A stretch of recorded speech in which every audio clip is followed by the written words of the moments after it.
তো সিকিমের রাজধানী গ্যাংটকে প্রতিটি ইলেকট্রিক খামে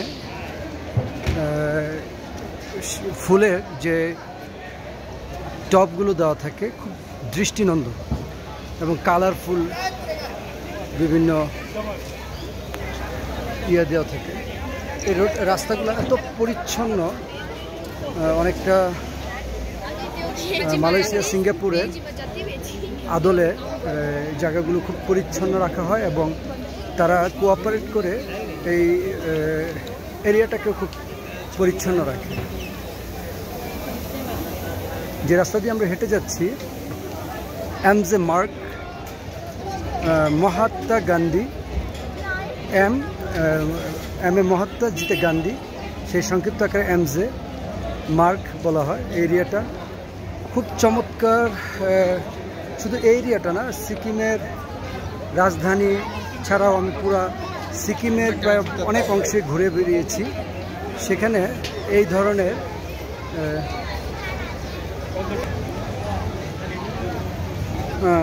প্রতিটা ইলেকট্রিক খামে দেখতে পাচ্ছি যে বিভিন্ন কালারফুল ফুলগুলো খুব চমৎকারভাবে সুসজ্জিত হয়ে আছে এবং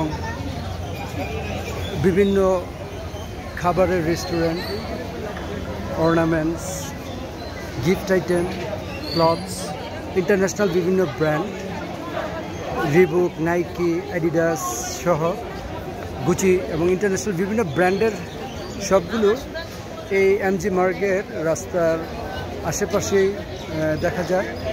এবং এখানে সবচেয়ে বড় যে বিষয়টা সেটা হচ্ছে প্লাস্টিক বা পলিথিনের ব্যবহার খুব স্ট্রংলি নিষেধাজ্ঞার মধ্যে আছে, যার দরুন যারা এখানে প্লাস্টিকের পরিবর্তে প্রতিটা জায়গায় কাগজ এবং ইকো ফ্রেন্ডলি যেগুলো পরিবেশের জন্য খুব উপকারী সেই প্রোডাক্টগুলো কাগজ অথবা পাটের ব্যবহার এখানে হয়।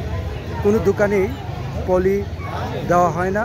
যদি কারো পলি অনেক কিছু রিলেটেড দরকার হয় একসাথে শপিং করার, তারা সাথে করে নিজের ব্যাগ বাসা থেকে নিয়ে আসতে হয়। কোথাও পলিথিন বা প্লাস্টিক বোতল ফেলানো যায় না।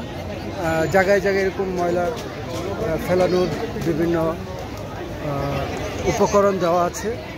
কোনোভাবেই পরিবেশের উপর চাপ তৈরি হয়, পরিবেশকে নোংরা করে, এই ধরনের কোনো বিষয় এখানে অ্যালাউ করা হয় না।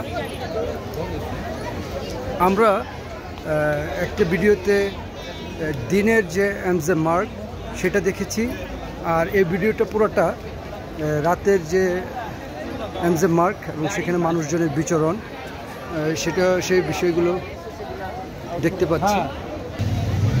রাতের এমজে মার্গে একেবারে বলা চলে গ্যাংটকের ঠিক মধ্যস্থানে অনেক পাহাড়ের মিলনস্থল এটা বলা চলে। সেখানে পাহাড়ের চূড়ায় এই এরিয়াটি, এই যে আই লাভ গ্যাংটক, এই সিম্বলিকটা ইউজ করা হয়েছে। বিভিন্ন দেশ থেকে আসা পর্যটকরা এখানে ছবি তোলে এবং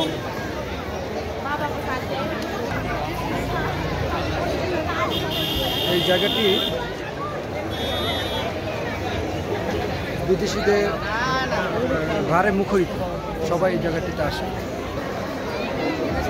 এমজে মার্কেট একটা কর্নার সাইড বলা চলে।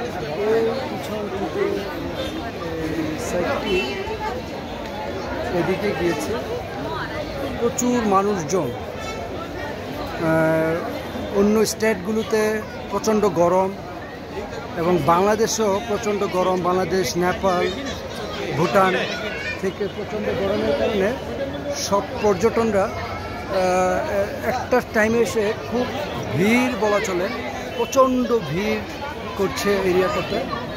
এবং বিভিন্ন আন্তর্জাতিক ব্র্যান্ডের কথা বলেছিলেন, অ্যাডিডাস।